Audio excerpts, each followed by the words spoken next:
Hi, I'm Ernesto Cervini. I'm a Canadian drummer-composer from Toronto, Ontario. Growing up, I was exposed to all kinds of music, from jazz to pop, classical to music theater. My influences were super varied. Music was all around us, and my mom, my sisters, and I used to sing together on every car ride. My next guest was on regular rotation. We had the cassette tape, the yellow tape, by the Barenaked Ladies, and I can still sing every lyric from that EP. In fact, we proved it while we were singing along in Vancouver when the band was inducted into the Canadian Music Hall of Fame in 2018.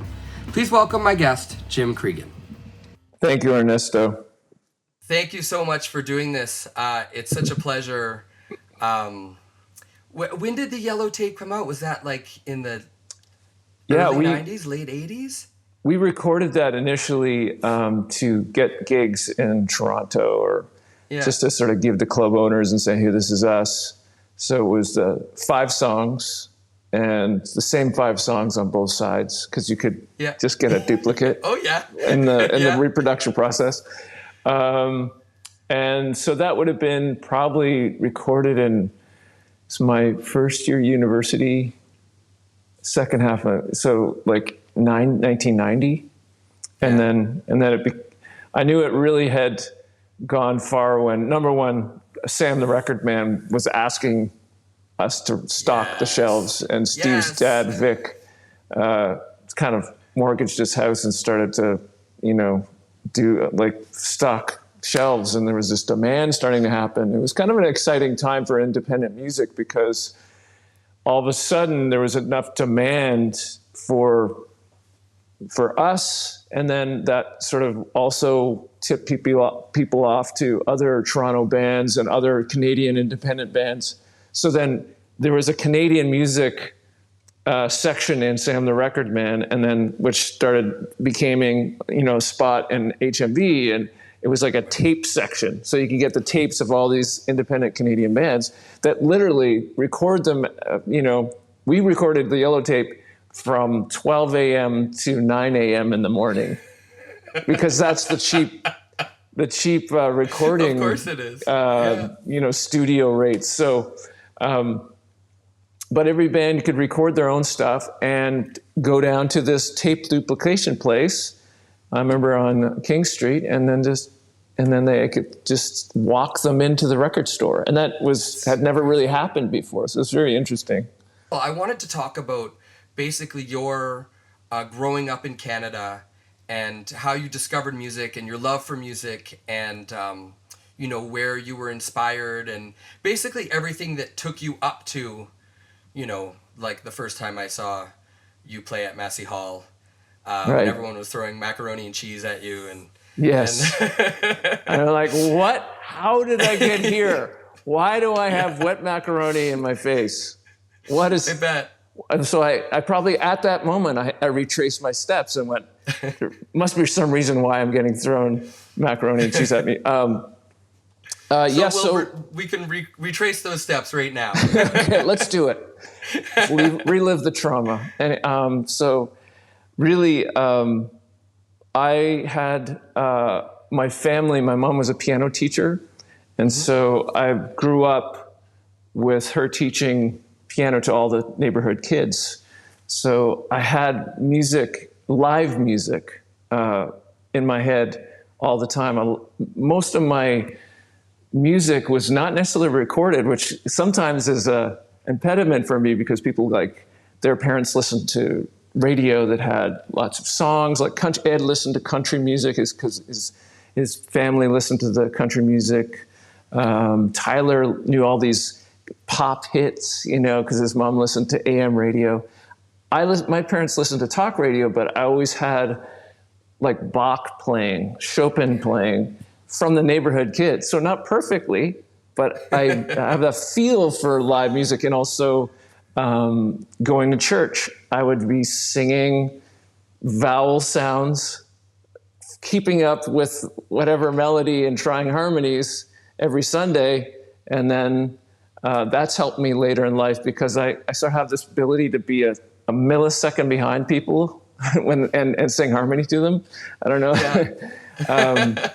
But then one of the biggest things was we had a great music program at our public school. And that was this great movement. It was Don Coakley and Ernie Me, these musicians who got all these great professional musicians into the schools. And they would go and they would teach like 5 schools in one day. They would just go around and teach one class of strings, band, or a choir. And that became this whole great thing in Scarborough, where at the end of school, all the music students from these programs would get to go to camp. And that is where I met Steve, and that's where my brother Andy met Ed, and that's how Ed met, Ed and Steve knew each other, but that's where kind of all this music started really happening. The concentration. It's called Scarborough Music Camp. And so that's where kind of the alchemy really came together. And, we have concerts every night. There was dances, the music from England, in my school, it was mostly like Stairway to Heaven and stuff like that. But at music camp, the dances we'd have almost every night would be like Depeche Mode, would be Joy Division, would be orchestral maneuvers in the dark. So all this music from a different kind of more artsy kind of thing happened. And so that was huge. And then we had a symphony. So a Scarborough Symphony, school symphony. So I'd play there every week and get to play with really great conductors, and play the Firebird Suite, really get into Stravinsky and having not only listening to it, but interacting, playing with it, practicing it, breaking it down, looking at it in different ways, listening to the violins practice their part. It was like, it's a very, intimate connection. And that was all through the schools. And so then I think personally, I had a great high school as well, that the music teacher, Kathy Fraser, we had she supported these variety shows. Mm-hmm. So my brother and I, who was in Barenaked Ladies for the first 5 years, we would be the pit band for these variety shows. So that we had to rise to the challenge. So one person wanted to sing Whitney Houston. One person wanted to do a modern dance piece from scratch, so we had to compose. There was, we got to play our own stuff, so we explored Weather Report. We got to explore Calm Me Out, the Graceland was happening at that time, so we got to check out African rhythms, Central African, West African, and it was the performances that came up and the opportunities really, we rose to those challenges, and that served us, it kind of made us live the music, really. So that became all these tools that we used in Barenaked Ladies. Yeah, man, that's great. So I have a couple questions. I want to go back to your family for a second. And growing up with your brother Andy, do you have any other siblings? My older brother John, and he was he did the if you know the Blues Brothers, he did the intro to that, the intro to the Blues Brothers album. Anyways, he was very supportive. He was ahead of us, and he started playing. He played bass before me, and he was kind of he plowed the way, but he was kind of more excelled in sports and things like that.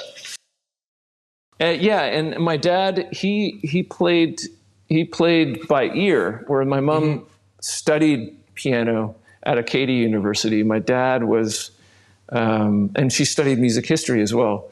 My dad, he learned I love coffee, I love tea, I think, once. Yeah, Java Jive, I know Java Jive. He learned that once, and he learned it by ear in F sharp or G flat, what do you want to call it? Yeah. So now everything he plays is in those keys. And so, and he just played for himself, often when we were late for going somewhere, drive my mom crazy. But, so, and the other thing is that there was music.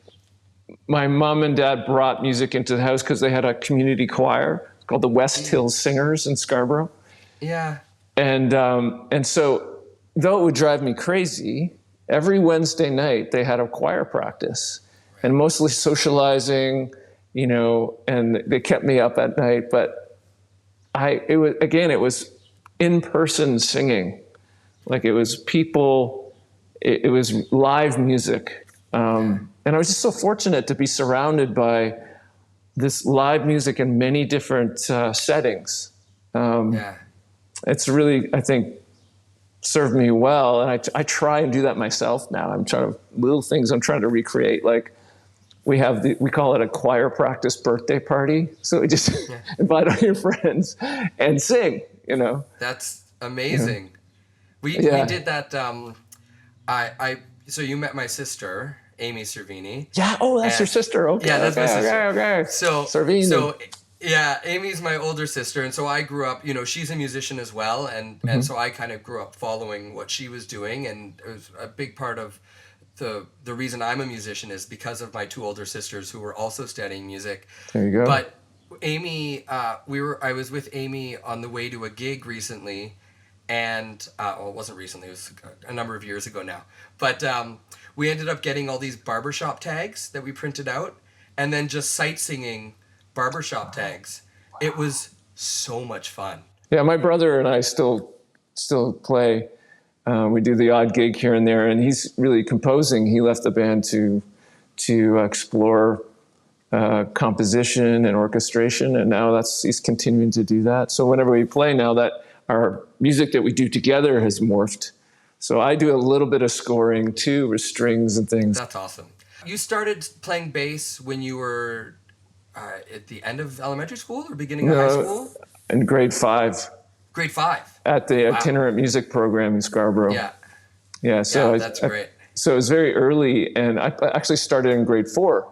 And I remember the day that they were testing people, like, you know, to see if you could make it into the program. Yeah. And I remember the teacher goes, okay, I'm going to play one note, and then I'm going to play a note after that. And you tell me if that note is higher or lower. So I couldn't see, you know, when they were playing on it. And I made a guess. Like, I had no idea. And maybe I guessed right, and I got in because my brother was a bass player ahead of me. So I got to, and I was fairly tall, so I could work with this. I could choose the bass. And to me, that was amazing because I felt very special because I could carry it home, and it was like, prove my strengths, you know. But it was like I was, for a while I thought I was the only bass player in the world because I didn't know anybody else who did this. Well, I don't think there's a lot of kids in grade 5 that play bass. I mean, I couldn't have carried one when I was in grade 5. Exactly. Well, that's why I sort of supported the local school with their ukulele program, with Melody Doan's ukulele program, and we got a bass in there, and now that's a couple of kids accompany the ukulele program. We got to keep those, plant those bass seeds. Yeah, absolutely. Yeah, and we also had a cappella quartet that performed and at the school at lunchtime, and that was a really fun thing. That came out of the variety shows. Yeah. And we actually won the Rising Star Youth Performance Award at the CNE. I remember that competition. Oh, yeah, I was in that competition as well, yeah. Hey. Yeah, absolutely. 1987 was our year. Nice. That's amazing. What was your big hit? Which song did you do to win we covered the Nylons. We called ourselves the Synthetics. Nice. So, the Synthetics, and we had moves, you know. Yes. I was like, I was the bass guy, so do-do, ba-do-do, ba-do, do-do, do, you know. Drove my hollow past your house late last night. All the shades were pulled and drawn way down tight. You know. Yes. Two silhouettes on the shade I couldn't hide. There's tears in my eyes. Silhouette. Those competitions were intense. I remember being super nervous at those. Oh yeah, you're being judged, you know. Yeah. And we competed against Alanis Morissette in the national competition. She came down from Ottawa, and that's amazing. I like to think we inspired her to continue her career, and to someday beat us. Just that's all it has been since then. Just trying to finally beat one up the you. synthetics in a goddamn competition. Oh, I love that. That's great. It's funny what a small, community this is, where you meet these people that you start making music with when you're whatever, a teenager, and then all of a sudden you're in your 40s and your 50s and they're still around and you're still making music with them, and it's like, I think it really is a small world. And I think sometimes at the beginning people forget, they don't know it's a small world yet, and right. You end up you'll see that person in a radio station, maybe in Vancouver first, but you might see them in a radio station that's in 6 months in Toronto, and especially in Canada, it seems big at the beginning, but really and even in the U.S. in the industry, like it's good to treat people like with respect because you're going to see them again, and yep, absolutely. That was pretty clear early on after we toured the country a few times, and it's a small world, small community. Yeah, I teach at the University of Toronto, and I always remind my students, like, you're my students now, but we're going to be peers in 5 years. Oh, yeah, absolutely. And we'll be sharing the stage very soon. Yeah. Just be cool. Yeah. And I'll be cool, and everything will be cool. Yeah, let's treat it, just be real, and it's because it's hard to acknowledge that I think at the beginning that it's your community. It's hard to understand that you're actually walking into a new group of people that, it's what's the most important thing is support and support. Yeah. I think as a young person, it's hard to grasp that because you're coming out of this world where, especially when you're going into university or something, where you're coming from, your family is your community, and then you have the group of friends, but at the end of the day, you all go home to your family, and then you enter this new community that frankly becomes, your family. It's your chosen family as opposed to the one that you are born with. Yeah. And but I think it takes a long time to be able to see beyond yourself and to realize, you know what I mean? It's like, absolutely, yeah. Mm-hmm. And I think with the band, I didn't even know that I'd be spending more than half my life now with those guys. Yeah. And I'm really proud of that, though, that we've gone through so many changes together and kept going and kept it positive, kept supporting each other. Yeah. If you had advice that you could give to a young musician, like growing up in Canada right now, since we're talking about that transition, do you have any advice you'd give to either a young you or just a young, someone who's in their late teens, early 20s? My advice to a younger person is find the people that you resonate with and ask questions, and don't be afraid to admit that you don't know something. That's my younger self that I'd be talking to. Yeah, right? Yeah. Absolutely. Yeah, my younger self as well. Yeah, but that, it sounds a lot of people, I think, also with having a career, I feel very fortunate to have a career in music. I would say a similar thing is that find the people that you resonate with, find the artists that you connect with, because that's telling you something. When you just feel something when somebody plays something, they say their original song, really, really note that's special and follow up on it and talk to them, see what's going on. And because I think socially, I think it's an important aspect of, moving into a career. There's certainly, yes, individual practicing, sure. But a big component is following and putting yourself alongside a community of musicians that inspire you. Yes. Yeah. I think that's the Absolutely. biggest thing, because I feel like I was fortunate that I did find some people that kind of blew my mind, really, and I was felt fortunate to be with them. And we carried forward, and their strengths, helped move the band forward in some ways, and my strengths helped to move the band forward in other ways.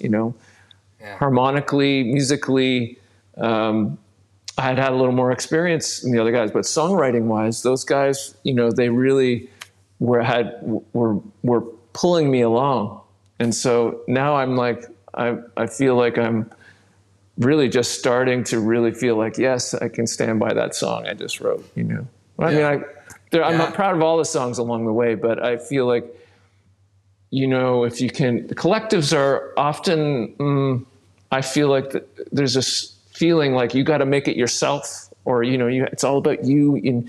But I think there's a little more attention to how you engage with other people. I think it's a big thing. Yeah. And support other people and accept support. It's Yeah. I wanted to ask you about, because you mentioned before that you kind of met the guys at that Scarborough music camp. Did you do a lot of music camps growing up, or did you do any other music camps? Every year. Oh, no, that one was the only one I ever did. But it was like, there was two sessions at the end of the year, each one a week long, and I did both. So, and we were all mentors there, and we were, we got to be a mentor in a cabin for younger kids and learn some leadership skills. And it was an amazing thing. I got to play with the teacher band. I remember playing the chicken. And this is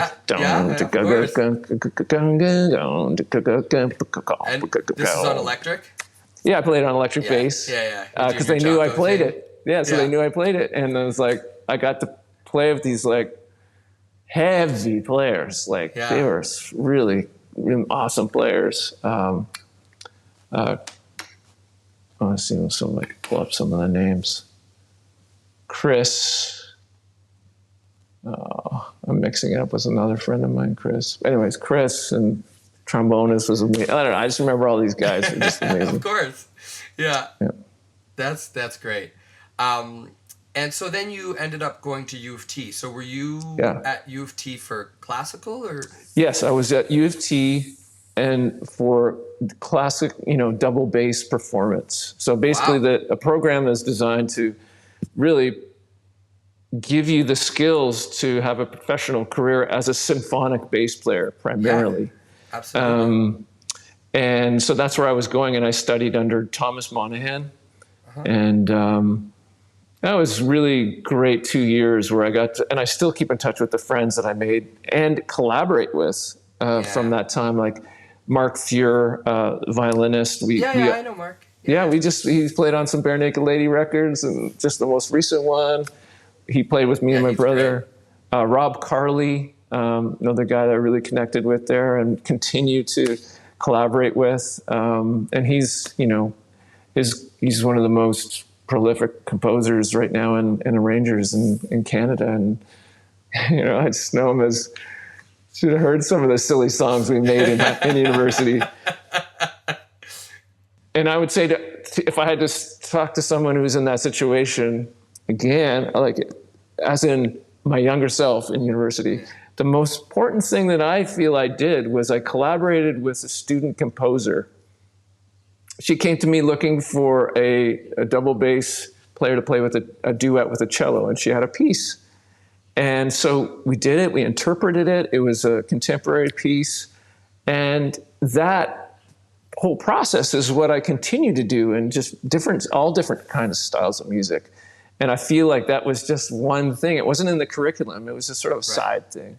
But it was being in that environment and being able to have a chance to work and collaborate was amazing. The symphonies, we played Stravinsky's Symphony of Psalms, Psalm 29, full choir, almost like double orchestra. Like, it was phenomenal. And I feel like in some ways, the sensibilities that I was exposed to and experienced is something that it's like I've always tried to find that even in the smallest pop setup or with the band, like it's almost like you find like wine people, like they really know really good wine. Yeah. Because they've been exposed to it and they understand it, they researched it. And so same with music, I feel if you're exposed to it and you can connect with it, then it gives you like something on the shelf that like you're always trying to like, oh, wait a minute, what was that? Right. What was that feeling? It's like a feeling you're going for. Like it can be deeper. We can go for beauty in every moment. So I feel like musically that was a huge thing that I put in my backpack, being exposed to the symphony. And now I go back and I just go to the symphony, and like means even more, you know. It's so great because you're talking about all these like really special. I mean, and it all comes back to community, right? These amazing teachers and these amazing people that you met, you know, that you're still making music with, and I think it's such a. I mean, I think that's why what we do is so special. By being able to create music and make music with people is such a. I always feel so fortunate that I'm able to do this. You know, it's like. I feel so too, and I feel like the more I look around, the more I see that the music is in a way it's a really heightened or immersive experience with working with people.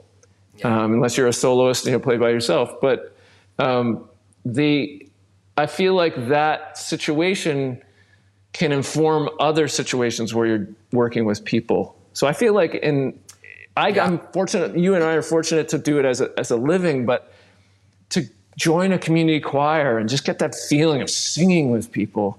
And then you can bring that to your job or bring that to your family, and just like, you know, that you can find this way of engaging with people in an intimate way with music, and then allow that to inform the rest of your life. Yeah. But I think that I'm really all for kind of what my parents introduced, which was singing for community, singing for life, playing music for life, for yourself, you know, with the others, by yourself. Like my son now, you know, he plays guitar as stress relief, you know. He never really grabbed on to like, you know, music lessons and all that, you know, like what I was into, like really going for it. But he has very talented, and he found a space where it's in between studying for heavy exams in university, reaches for the guitar, you know? Yeah. Yeah. And it gives him a break. So speaking of other bands, like what were your favorite bands growing up? And especially if you had any favorite Canadian bands growing up? I would say that I was very simple. Because we didn't have as much music. We had maybe a record and limited choice. So the first bands that I was into was April Wine. Mm-hmm. I had that one record, Enter the Beast, I think it was called. But, you know,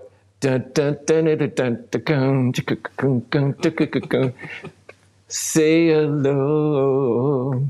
Say hello down.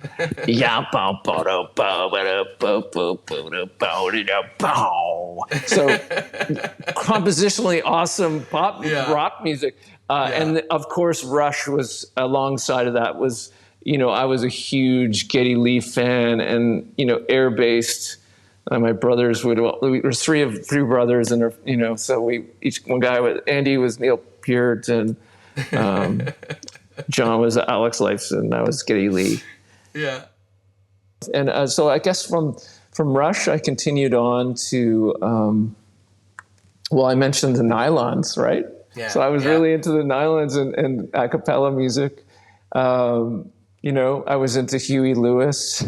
And then in high school, I got really into a lot of like rockabilly and old swing music, like some American Graffiti, swing music, and got, you know, went to go see the Four Lads, and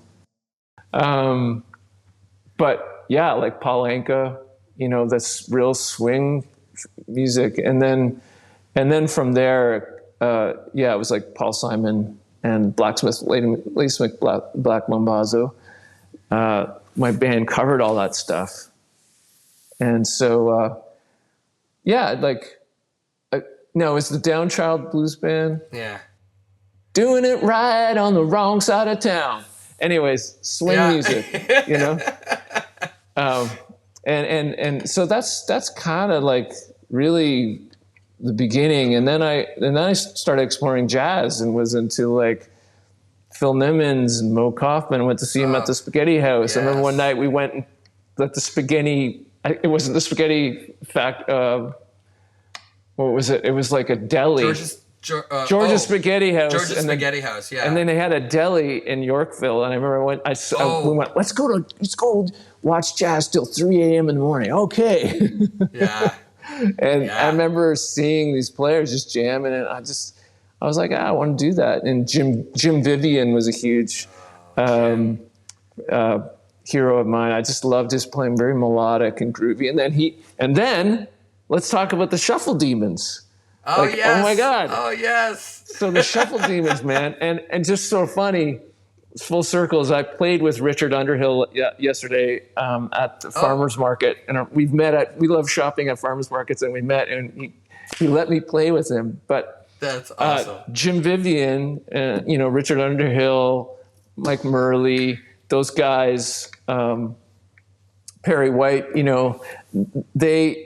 they were a window and a doorway, a portal into a music, again, that really just blew my mind, because they took the harmony and they just blew the ceiling off of it. And so atonal music and energy and free playing became into my world.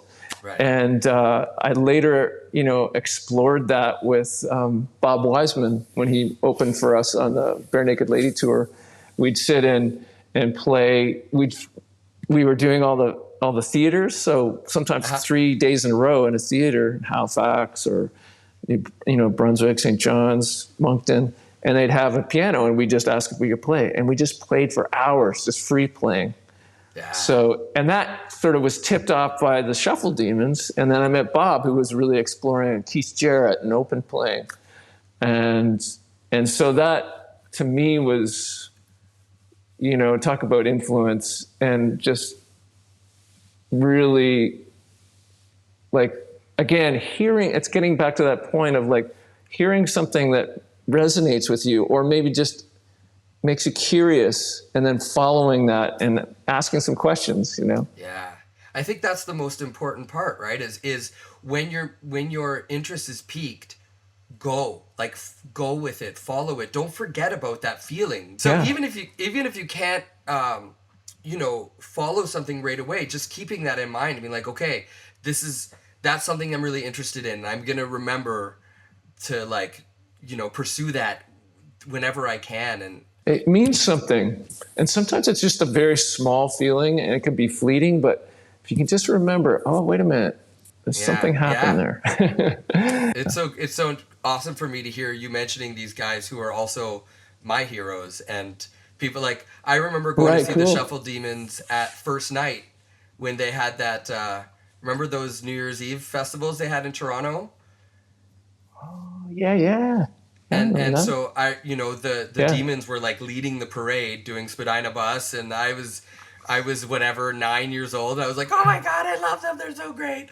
And it was opening my mind to jazz, so and awesome. How fun music can be, and just this sense of community. And I was like, oh my God, they're writing songs about Toronto. And then, I'm discovering the Barenaked Ladies. Right. And I'm like, oh my God, they're writing songs about, this is like, I understand this. It's just such an amazing, Halifax. Such an amazing feeling.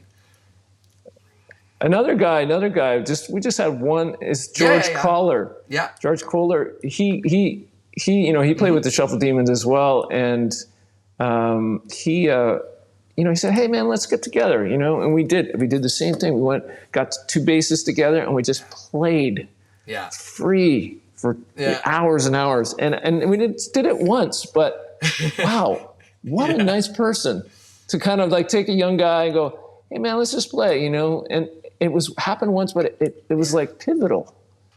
I wanted to bring this now to just talk about the song that I fell in love with by the Barenaked Ladies, which is "When I Fall." Um, I love yeah. that too. Love that one. I fell in love with it off of the live album, off of Rock Spectacle.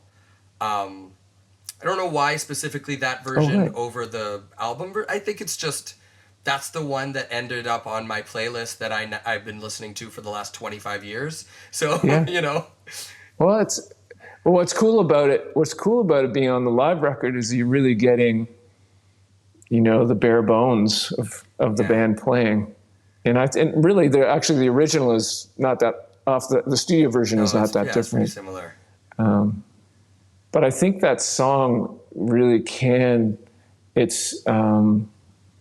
it can really just stand on its own with really simple parts. And I as a bass player, you know, this is the first album that my brother was not in the band. So I really felt I felt like I needed to kind of step up melodically as a musician, but I was, you know, the bass player. Yeah. And then as the song is very a circular song, so the chords kind of are in this revolving circle, and it gave me a chance to kind of change the foundation of it as it went to develop, to progress the song. And it became really, I'm really proud of how that it sort of opens up, sort of blossoms as the song goes on, as the guy is singing about being a window washer and just completely scared of falling, but wondering what it would be like to fall. Like he was exploring this reality and then reflecting on his life about death and the death of his grandfather. What does that mean? How does that affect how does that weigh against his life right now? And it's almost like this contemplation of, you know, falling and losing control of your life. But at the same time, sort of being grateful for it at the same time. That's what I take from the song anyways. And so, I actually could tell you where I realized that that's how to progress something was when I was in U of T. Is this okay if I'm just drawing connections. I was kind of in a hack around sort of jazz combo. But it was the year before the U of T had a jazz program. So they were auditioning deans to lead the program. And so they turned a little audition. They used my band as the audition band, and it was like a master class with a potential dean. And his name was Dean, but I forget his last name. But anyways, he told me, like, hey, when you're playing, you know, if you want to create a little more intensity, you know, just what can you do? Maybe a little more rhythmic intensity, a little more action, little activity, you know, or you could also do that by going up and register. Maybe that can create like that movement going up is something you as a bass player can do to move this piece forward. And I used it right in that song. I used it in arranging Enid. Yeah. Like we arranged, if you listen to that, all that is about this. More rhythmic intensity and going up in pitch, and adding more harmony, you know? So it's amazing, these little moments of, that you grab and then how it plays out later in action. So when someone brought in a tune, or someone brings in a tune to the band, like, because you are a collective, is it the kind of thing where someone brings in a tune and then it becomes the band's baby and everyone kind of gives or is it more like composer? Does it become the band's baby right away? You don't know, and that's the kind of the insecurity of bringing a song to the band is that what makes it a band is that everybody has to be stand by a song that's on that record. Like they have to find themselves in it. And sometimes that song's not going to make it. You might be your favorite song and might not make it. But everybody's usually just the process is about caring about that song and finding ways to bring it out and make it shine.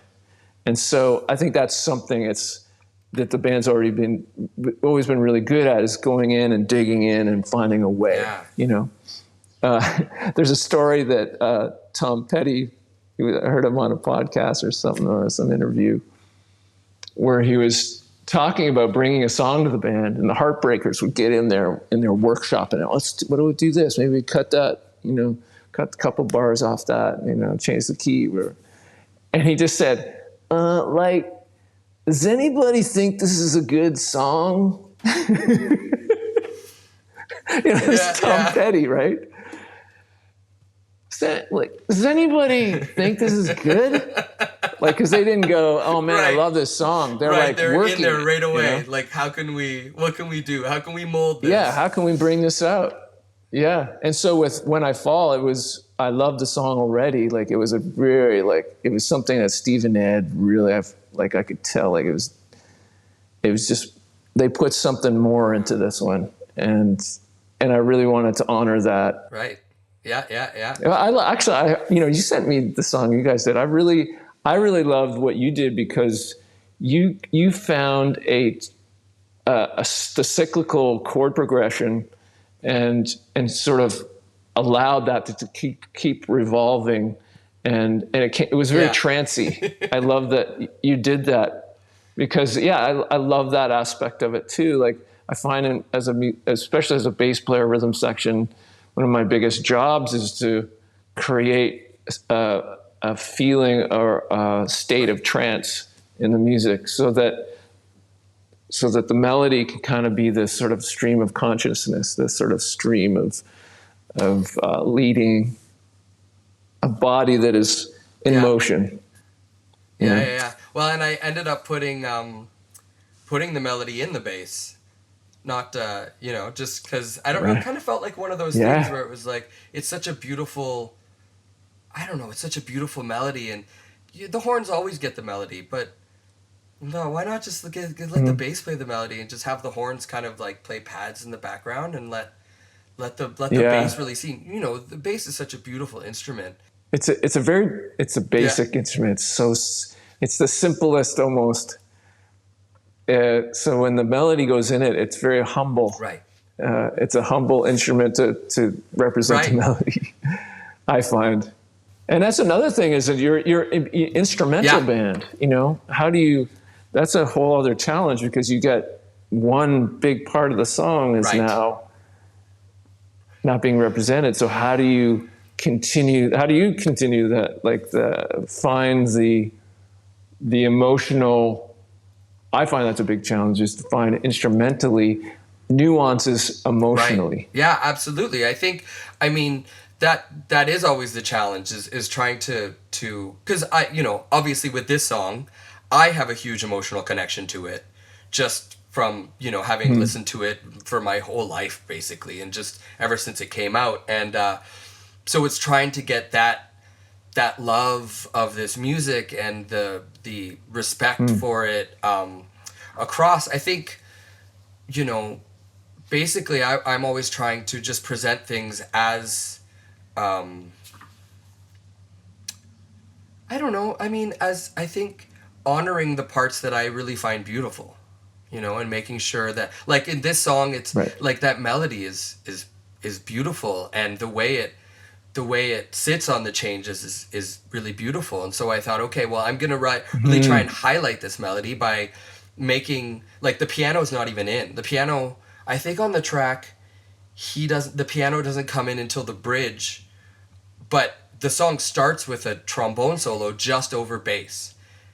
And so it's just like, it starts super mellow, and then the changes don't really come in, or at least they're not filled out for like 2 or 3 minutes. It's just like, trying to keep it nice and sparse, and we kind of made it a little gospel-y, get a little gospel feel. And Yeah. Yeah. Well, you know what? I could see that. I mean, he's talking about, these soul searching. Yeah. I could see that totally. Well, I just want to thank you so much for, inspiring me and inspiring a whole generation of musicians. And especially the fact that, as a young music nerd myself, having a band that I could that I like totally, my favorite bands in grade 8 were the Barenaked Ladies and Guns N' Roses, and you couldn't be more different than the Barenaked Ladies and Guns N' Roses, but I was so passionate about both, and I love Patience. I love Patience. So great. I love when that came out. Great. So thank you for coming on today and chatting with me about Oh, it's my pleasure. I would love to keep the conversation going. I think the more I wouldn't even, just hearing how your attachment to the song, that really makes it, something that we recorded in 1993 or 94, and hearing you bring it, and exploring your connection to it. It's like, it keeps it alive. It keeps, again, those small feelings, like sometimes we forget, like and then you bring it back, and I'm thinking about the room, where we recorded and the feeling of working with the people there, Michael Philip Voivoda. I'm going back there, and I'll just hearing the way, you're talking about it, and just the context of how you were listening to it with your family and, high school, and it's great. I think it's all part of it. Community, and supporting each other and lifting each other and inspiring each other. I mean, that's the name of the game, right? That's. Yeah. Well, I'm playing at the farmers market, Trinity Bellwoods, Tuesday. Bring your there you go. Drumsticks. There you go. That sounds amazing. Actually, I'm not running the show. It's not my gig. It's Richard Underhill. I'll send a text to Rich. Be like, hey, man, who's playing? Exactly. Who's drumming? Yeah, who's playing, man? Exactly. Great. Well, thank you so much, and hopefully, obviously, it'd be a blast to make music together at some point for sure. But thank you for doing this, and thanks for everything, and we'll chat again sometime soon, I hope. Nice chatting, Ernesto. Take care. All right.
Great. Yeah, that was beautiful. Yeah, it was a good take.